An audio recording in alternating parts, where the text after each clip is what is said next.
Hello, good afternoon, good evening, good morning, whatever the case may be. I know there's a really weird camera angle. You're going to see my side. But I am here today with a man who has been oddly a part of my life since I was a child. No, I remember walking into comics and stuff in San Jose when I was a kid and seeing this very interesting comic book called The Badger. That was actually the first book of yours I ever saw before Nexus or anything. And here I have him on my show today with me, ladies and gentlemen, the one, the only, the irascible Mike Barron.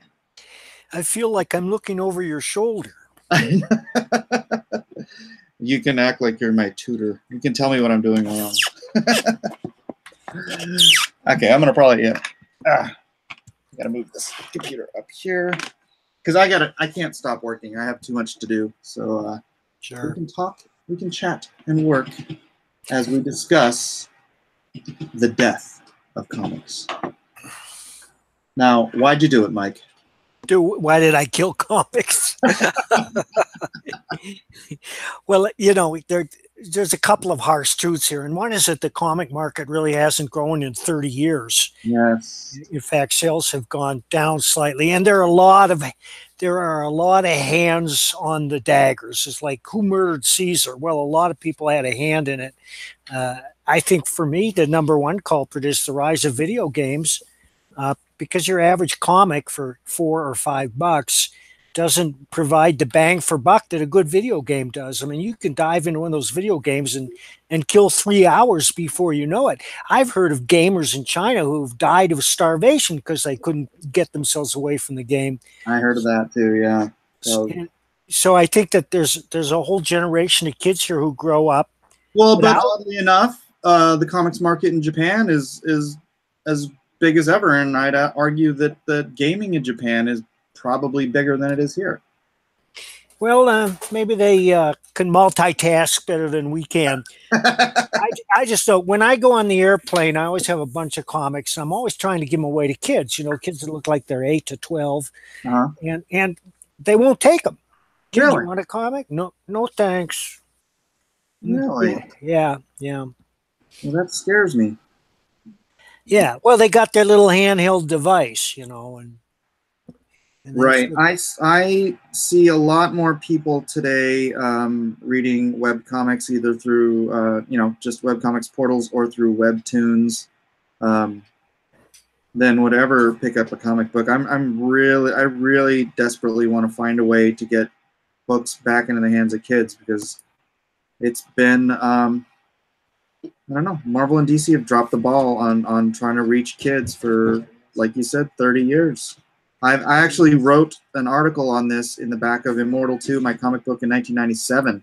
1997, 21 years ago, I wrote an article on this about how comics are not designed for kids anymore. And, what haven't you seen the most recent DC comics like Snagglepuss?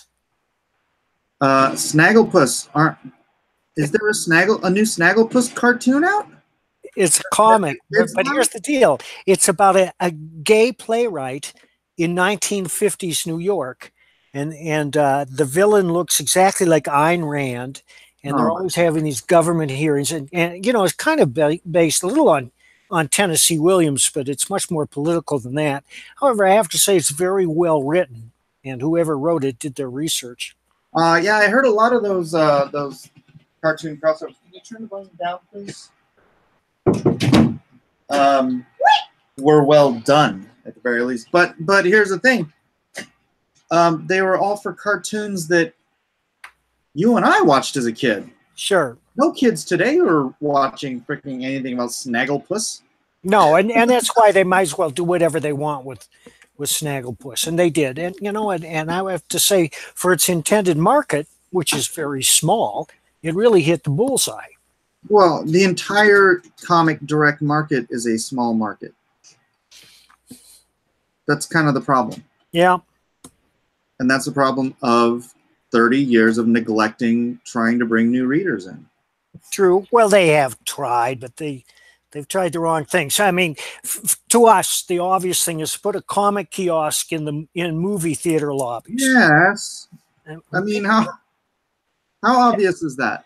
I know. Well, it's been obvious for 30 years, and I've talked to some people who know, and they say, well, the theaters just can't agree on it, and they won't rent out the space, and then it's a question of how do you distribute? Well, of course, independent comic shops would be delighted to go down there and throw up a kiosk, but at least DC now is selling a new comic at Walmart. That's good. What comic? It's a great big fat, like 100-pager compilation of several of their more popular superhero titles. But their more popular superhero titles are not directed towards kids. Well, that's true. That's true. I don't know what to do about that. Or even applicable to kids. Right. You know, I mean, when we were young, when the Comics Code, and I know people have a love-hate relationship with the Comics Code Authority, mostly hate, but it was the removal of those guidelines that took away what is essentially a bunch of, you know, older guys writing these more mature stories, but they maintained these guidelines that allowed even the mature stories to be accessible for children. I mean, you know, Daredevil, Frank Miller doing Daredevil was not a kid's book, but I was a kid and I loved it. Yeah. You know, but now it's like, you know, freaking whatever. Well, I think there are a lot of people capable of doing smart comics that appeal to both kids and adults. And I think of Carl Barks, who created Uncle Scrooge and wrote and drew his own comics for Disney for years. And those are the comics I remember first picking up and being impressed with and thinking, wow, I mean, this story has depth. This isn't just surface trash. Yeah, to give the hand an excuse to move. Right, and isn't it interesting? Because comics back then, they were intelligent, they were smart. Comics, they're called comics nerds for a reason, because they were the smart kids. The dumb kids weren't reading comics. Dumb kids don't read anything. Exactly. But you know, I mean, I got a lot of great freaking vocabulary words from comics because they weren't dumbed down for children. They were just, like I said, the Comics Code Authority gave them these guidelines that made them accessible for children, even though they were really intelligently written. Yep. So how'd you do it, man? How'd you kill the industry? It was Badger, wasn't it? I put poison in the ink. Hey, I don't know if you know how this works, but there's a live chat on I don't know if you can access it from your computer. If you opened up this page on your website, you could, but I can flip through the chat and people can ask you questions or ask me questions or whatnot if you're open to public. Sure. Right. Yeah. Hope Fire asks you what your favorite Titan is from the Teen Titans. My favorite Titan? Titan. You know, Teen Titans. Geez, I'm going to have to pass on that one. I haven't read Teen Titans in 30 years, and I just have no idea what's going on. Well, who was it back then? Oh, I don't know. Karate Kid. Bouncing Boy. Okay. They were all good characters. I'm just not familiar with them. Hope Fire says he's dead to me.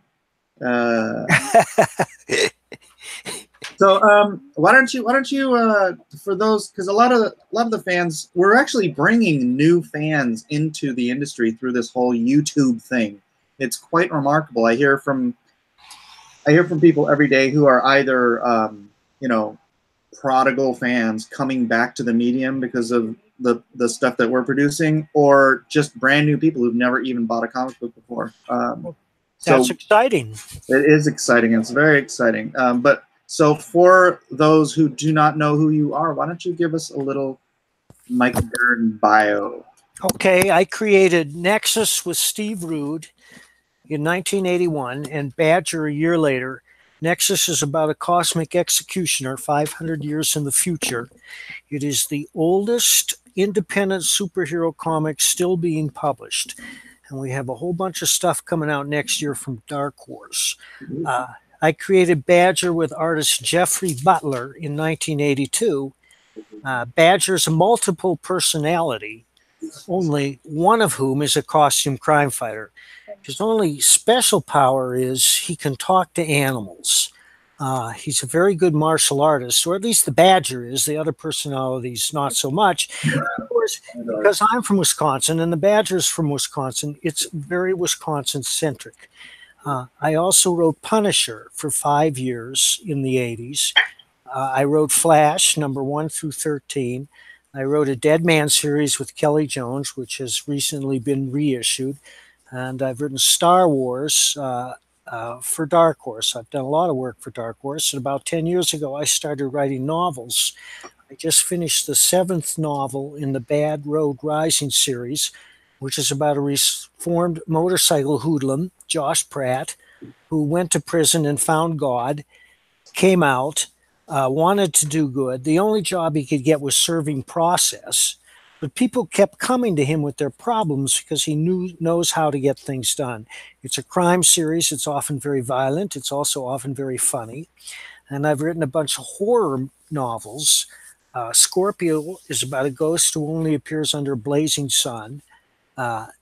Banshees is about a satanic rock band that comes back from the dead. And Helmet Head is about Nazi biker zombies. And I'm working on a whole bunch of new stuff. Fantastic. Man, keeping busy, huh? I try to keep busy. Yeah, you know, I remember, gosh, yeah, it was funny because I didn't actually read comics. I read them for about 4 years, and then my dad made me stop after 7th grade because I was because I failed AP English, and I didn't want to read. You know, what was that book? They Call Me Pip. That was the first. Great Expectations.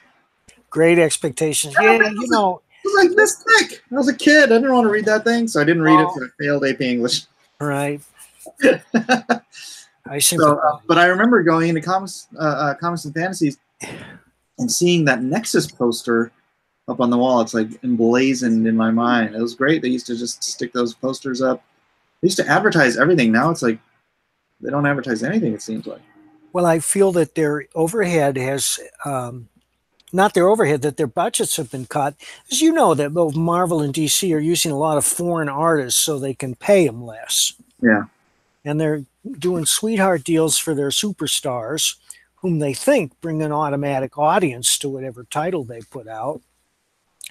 But it's a tough business to make a living in. The real growth, as you know, is on the independent comics that are crowdfunded. Yeah.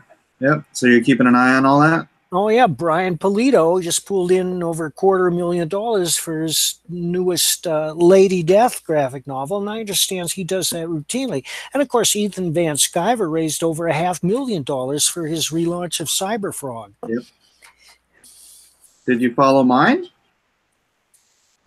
No, Mike. You know, you're free to in fact, I wish you would post that crowdfunder on my page. I wasn't even aware of it.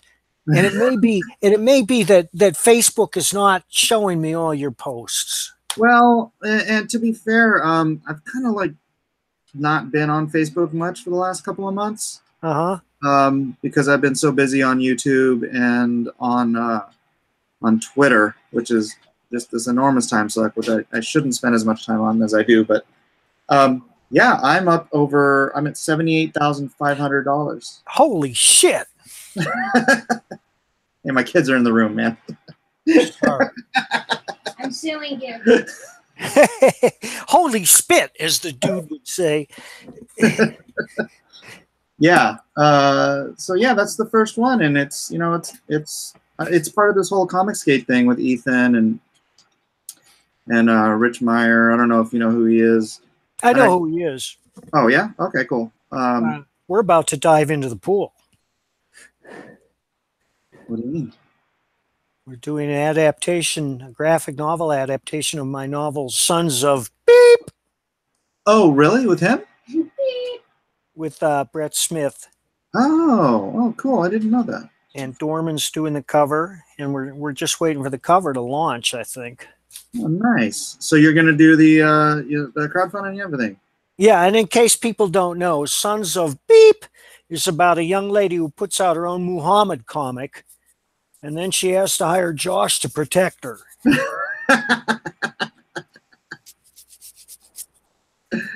That's so you.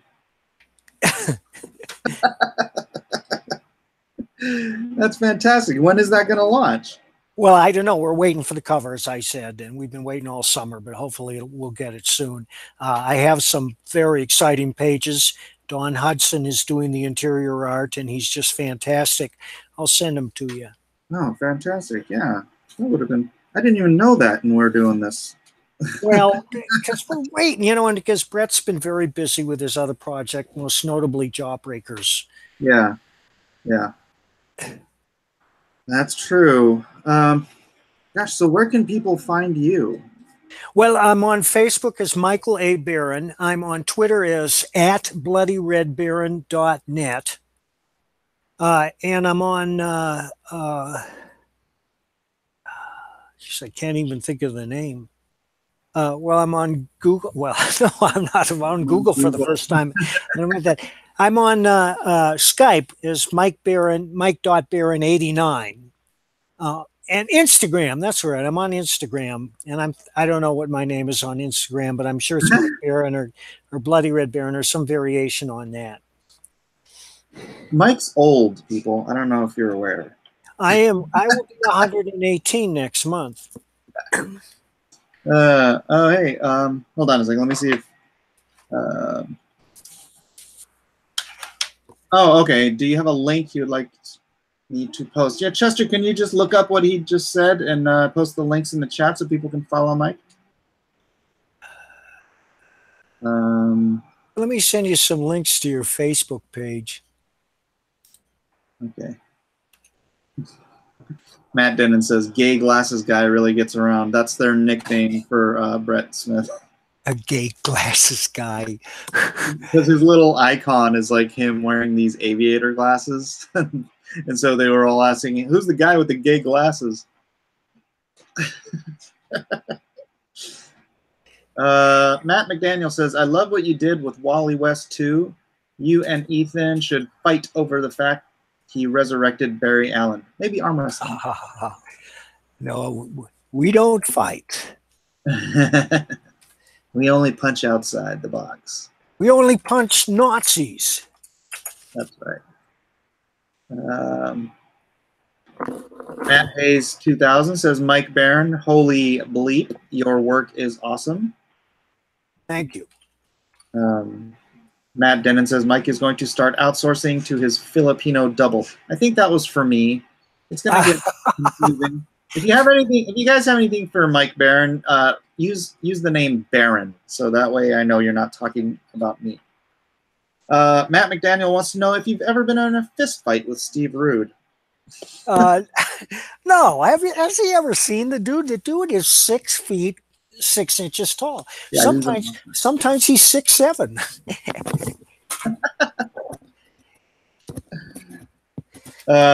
He doesn't just stop in the middle of a runway and do push-ups anymore, does he? No. Now he lifts his TV over his head for exercise. It's an old cathode ray TV, and it's pretty heavy. Are you serious?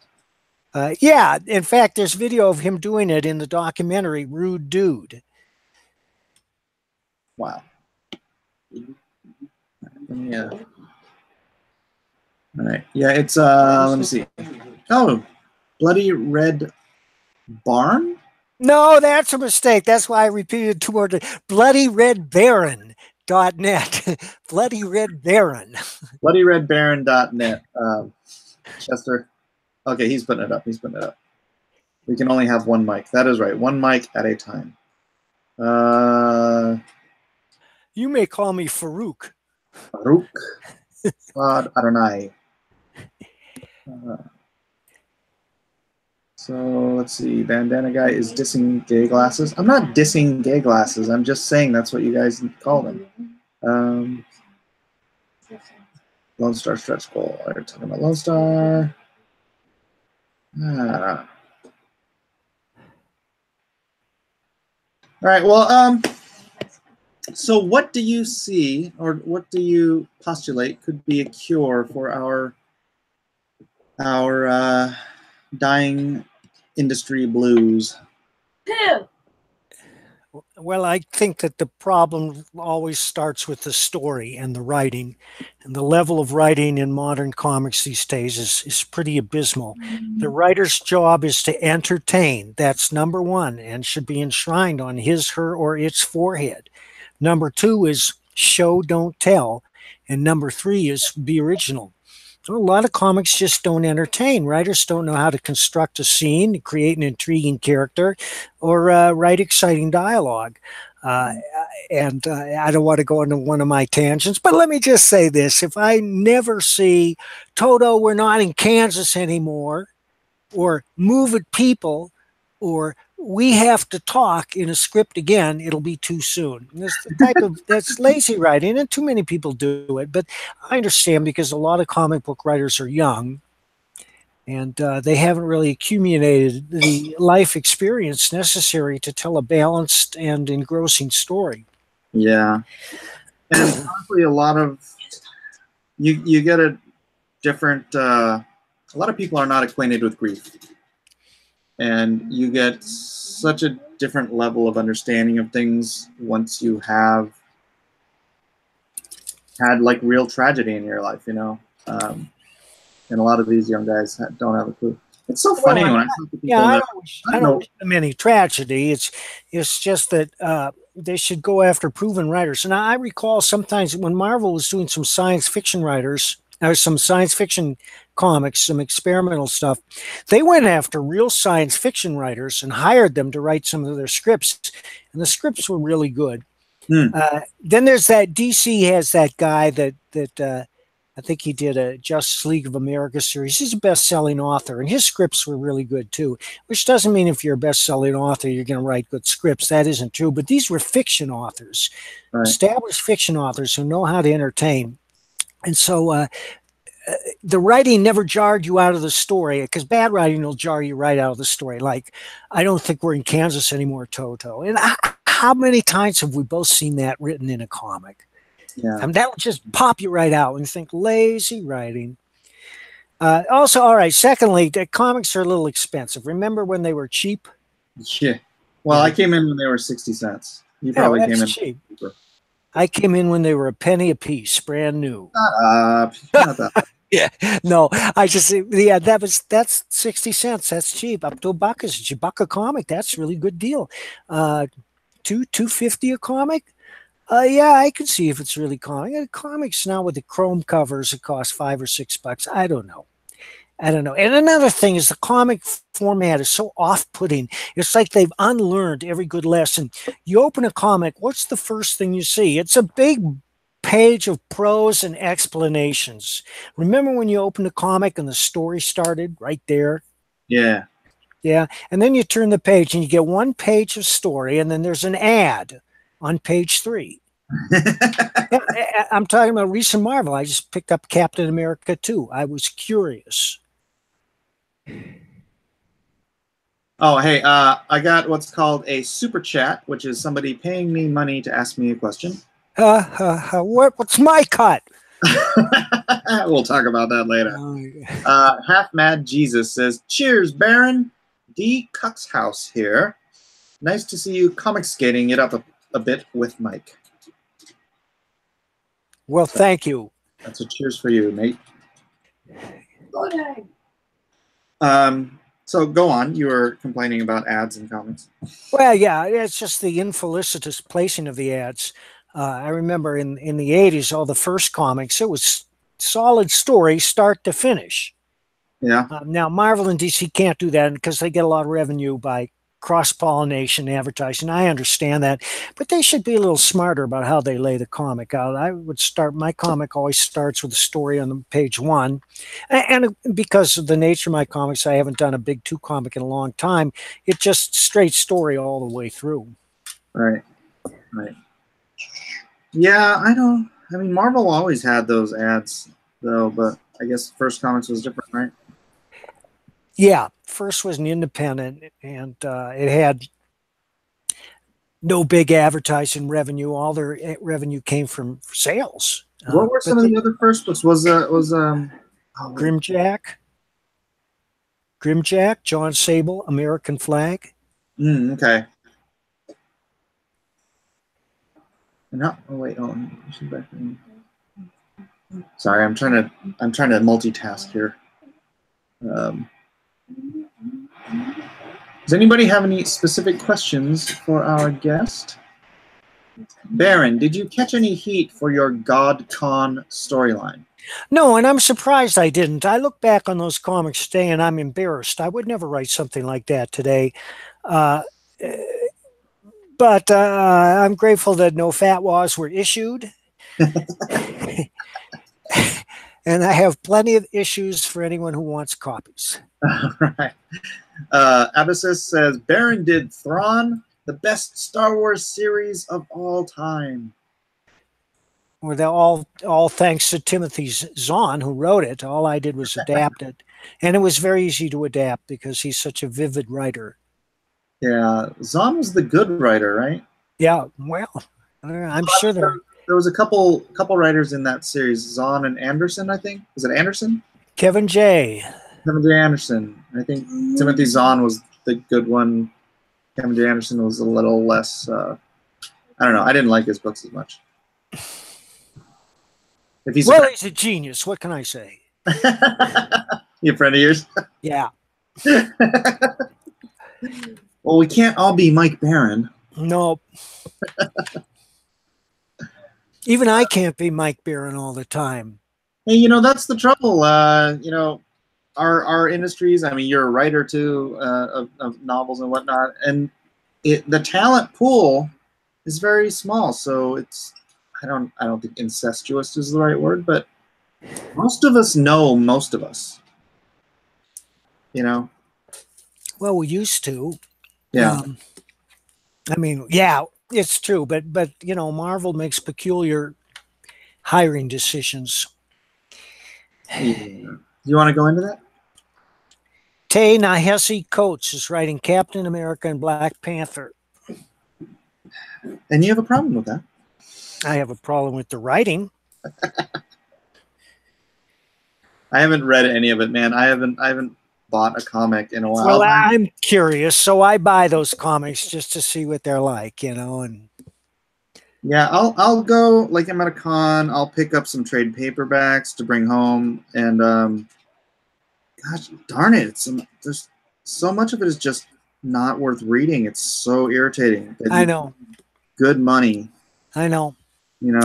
And that comes to rule number 2, show don't tell. If the comics knew how to show, yeah, like a good cinematographer does or director, then you wouldn't have all these explanations. I just read a comic that a friend gave me that was just all this horse-pucky explanation about how awful life is before they introduce their ham-fisted hero. But that's not a comic you'll find on any stand. I don't know why I'm back up. Just any thoughts that fly into your head, they're fair game for this show. Todd Rector for $2.99. There was an SJW in the chat. I don't know if that was worth $2.99, but thanks. Matt Denon says you should bring back fake advertisements from the 80s, X-ray specs and stuff.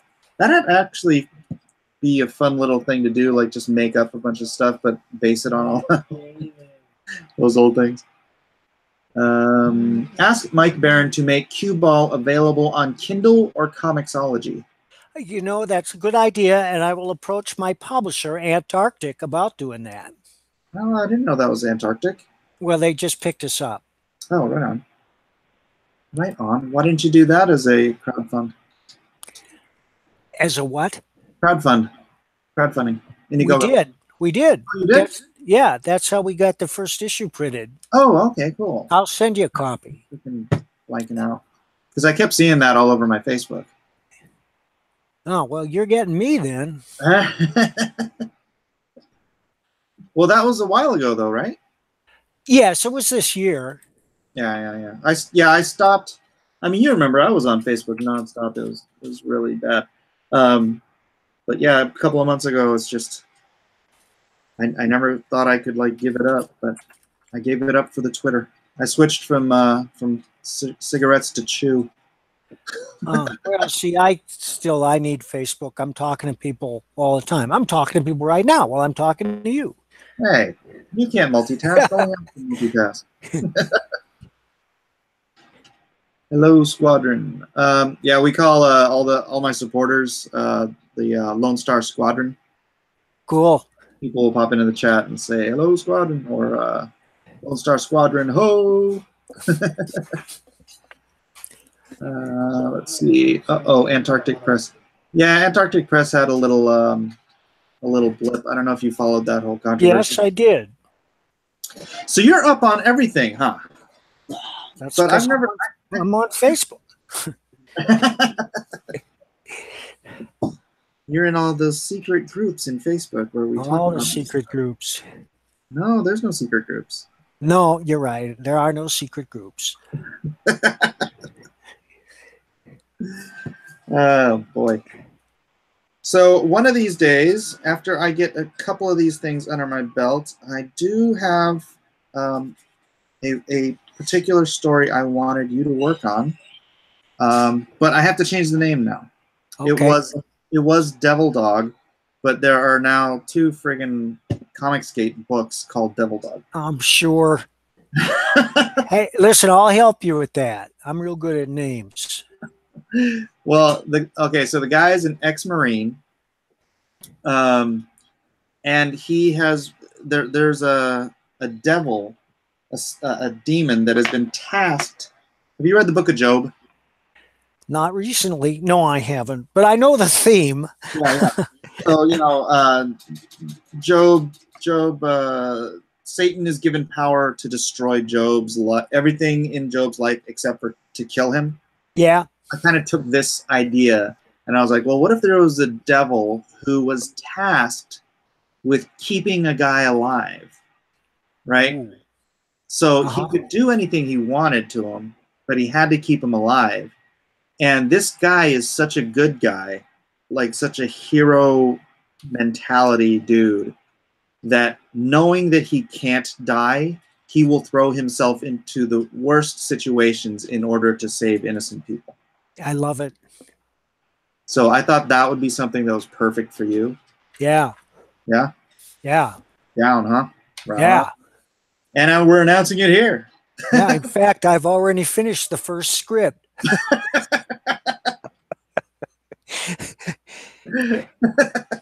Sourcewall says, call it Hellhound.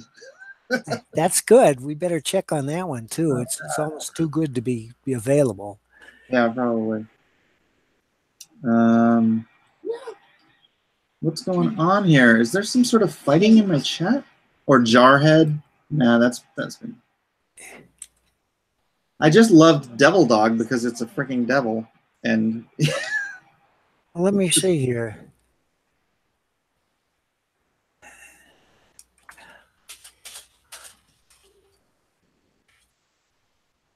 Killzone, no, I just sent in my letter today that I am backing out of Dragon Con for this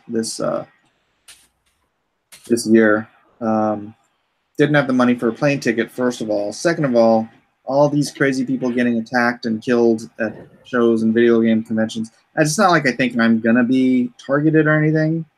I know what you mean. That's what Sons of Beep is about as well. Yeah. Yeah, but dude, you and I ate, had dinner at Dragon Con. That show has zero security. Yeah, but I mean, until we thought of it, and I'm sure we're not the first ones to think of it. Who would dream of attacking a comic convention? Well, you can bet there are dozens of people, if not hundreds, out there thinking about it right now. Yeah. Yeah. So I don't know what to say, you know. You heard about the quartering, right? Yeah. Blacklist Universe, if you get 3 to 4 crowd funds like this for the year, would you consider that a success? Oh, I already consider this a success. But yeah, I'm hoping that each successive IndieGoGo gets bigger and bigger as I grow my YouTube channel. Man, I'm over, what am I at, 1,100 something? Wow. Yeah, and I started a couple months ago. I was at like 160, and so oh my, wait, no, I'm over that. I'm over 2,000, 2,100. So yeah, Great. I'm not gonna say I've blown up, but when I started my IndieGoGo, I was only at about 1,000, so I'm already double where I was when I started the first one. So hopefully this keeps growing. Yeah, I'm at 2,150. This keeps growing. You don't have a YouTube channel? No. I know. Everybody should have their own channel. I'll talk to Ann about it. She knows more about these things than I do. But apparently, you think it's a good deal, right? I think it's smart because you can reach your audience. You can personalize yourself to your audience. All right. I'll set it up. I'll probably have to get a camera too, so they have something to look at. Yeah, I mean, some people will just use that little icon. Yeah, I could do that. Yeah, but I don't know. I like the camera because I'm drawing and whatnot. But I'm still looking over your shoulder here. Unfortunately, for some reason my new camera is not that sharp, so you can't really see what I'm inking, right? No, it's a little blurry. Yeah, I can see it's an impressive piece. That, like the big feature, the face up in the upper right and that bottom panel, I can see the work that goes into it, but it's all blurry, and I want to see it in much more detail and focus. Yeah, I don't know if that's the camera or it's got to be my speed. My upload speed is really slow for some reason. So somebody asked what happened to Mike Grell. Did he retire from comics? I have no idea. Do you know Mike Grell? Yeah, I know Mike, and I see he's had a couple of cons this year. I think he's probably taken it easy. He's moved back to the Upper Peninsula of Michigan from where he originally came, and he does a lot of sketches at cons, so I don't think he's doing any more comics. Yeah. Yeah, Chester, they're saying it's my internet connection. It is. I don't know how to fix it though. I don't know how do you get a better internet connection? I can barely operate what I have here. I mean, it's a miracle that we're speaking.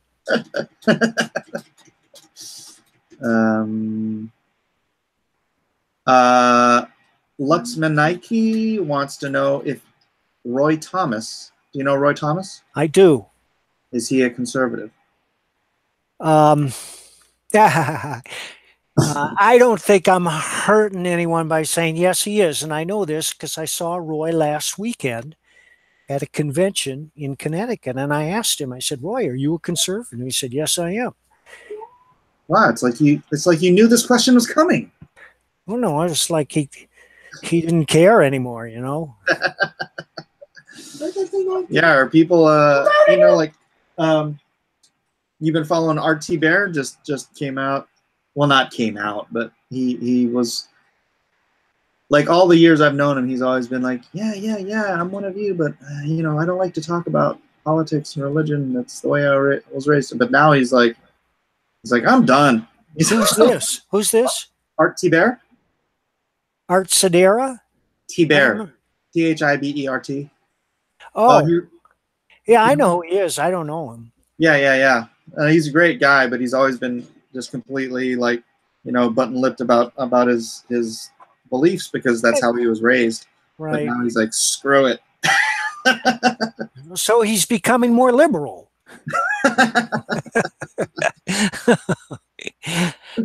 That's an interesting way to think of it. Yeah. Let's see. What else we got? You may want to upgrade your router. I need an IT guy. Elijah, go learn stuff.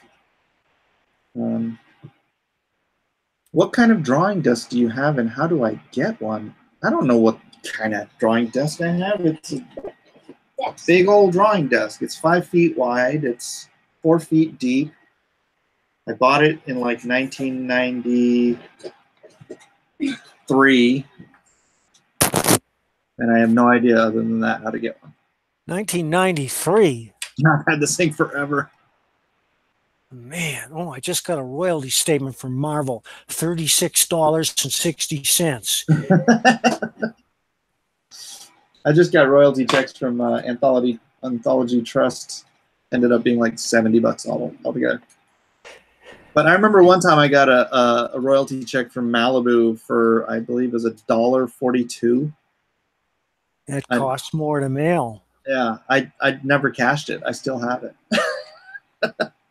Like, I'm not going to spend $1 worth of gas to go cash this thing. Is Mike going to work with Steve Root again? Mad Cow asks. Matt, you will be pleased to know that we have a whole truckload of new Nexus coming next year from Dark Horse. New Nexus. New Nexus. New Nexus. Wow. New Nexus. Yeah.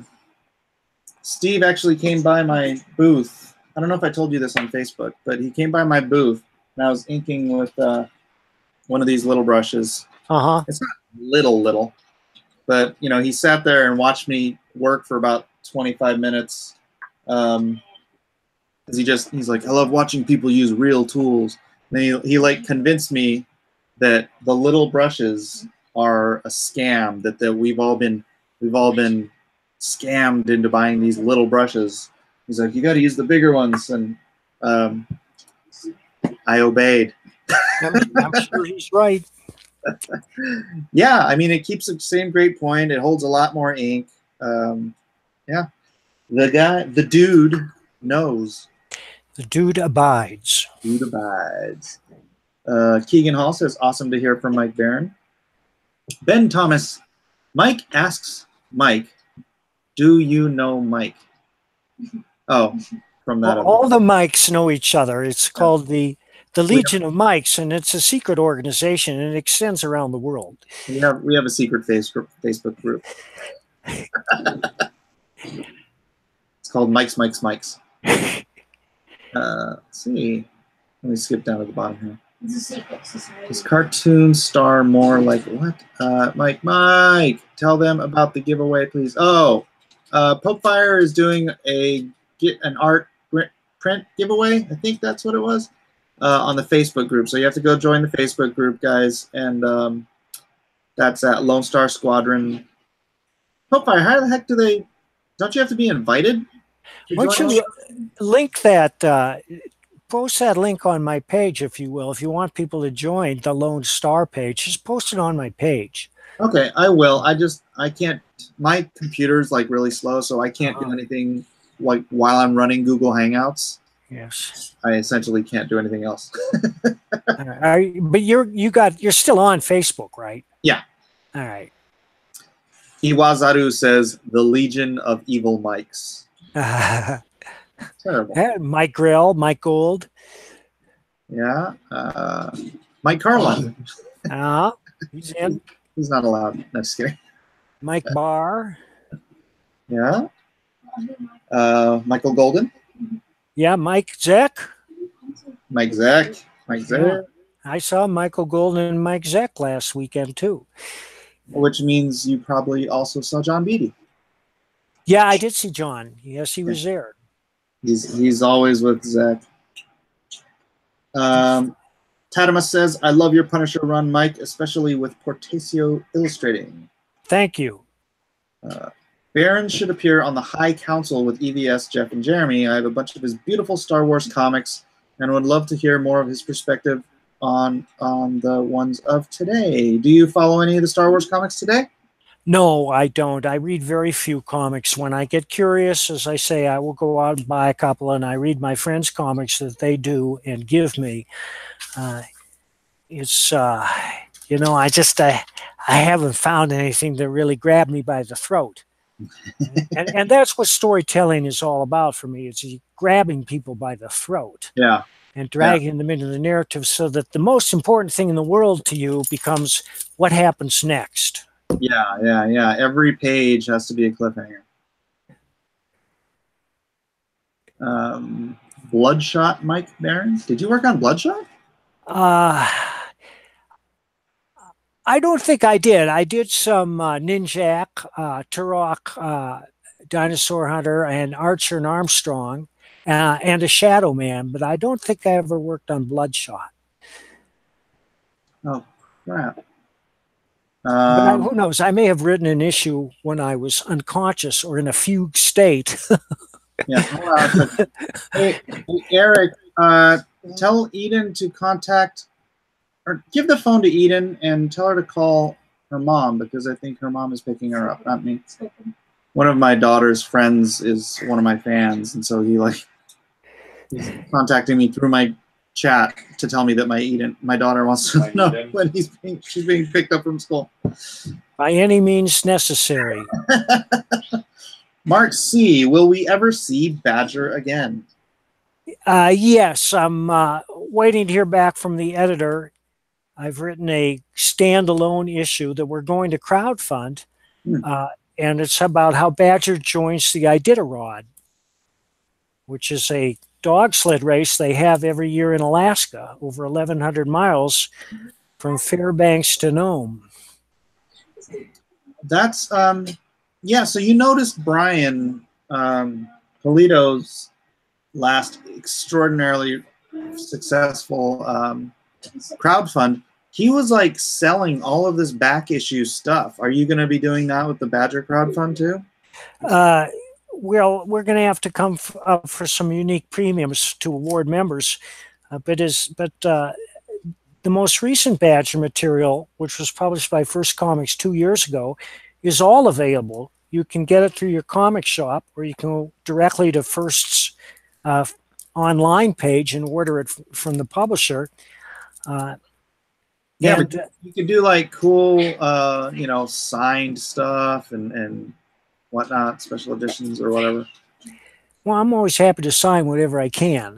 You know, but right now, as I said, we're just in the planning stage, and we don't know what all we're going to offer. But I should have a cover to show people shortly, and the cover will knock you out.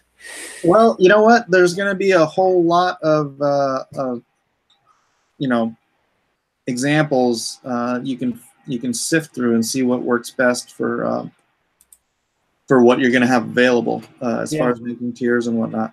So, you know, people are laying groundwork as we speak. Dallas Deadeye for $2 says, Turok Dino Hunter is my fave. Yes, I love Turok, and I would love to work with Rags Morales again. And I saw Rags last weekend, too. Oh, yeah? Chester Busby, great guest, Mike. I love his work. They love you. Everyone loves the Baron. Thank you. What is this? I never knew again. Guys, stop having different conversations on the thread. I'm trying to look for questions from like having weird questions about video games or something. Mike Barron, you'll love America Chavez. I think that's a troll. I don't know. All right. I may have to go here, Mike. Okay. My dogs are dragging at my pant leg. No, it was the America Chavez comment. All right, man. Well, we'll keep it short. You know what? You should totally get on the High Council with Ethan. You should get your own page up and running first. But yeah, we'll totally be out there pushing your stuff once you get your crowdfunding stuff up. for the next one. Thank you, sir. All right, buddy. It was good talking to you. Thanks, everybody, for being here. Hopefully, we'll have Mike again soon. Peace.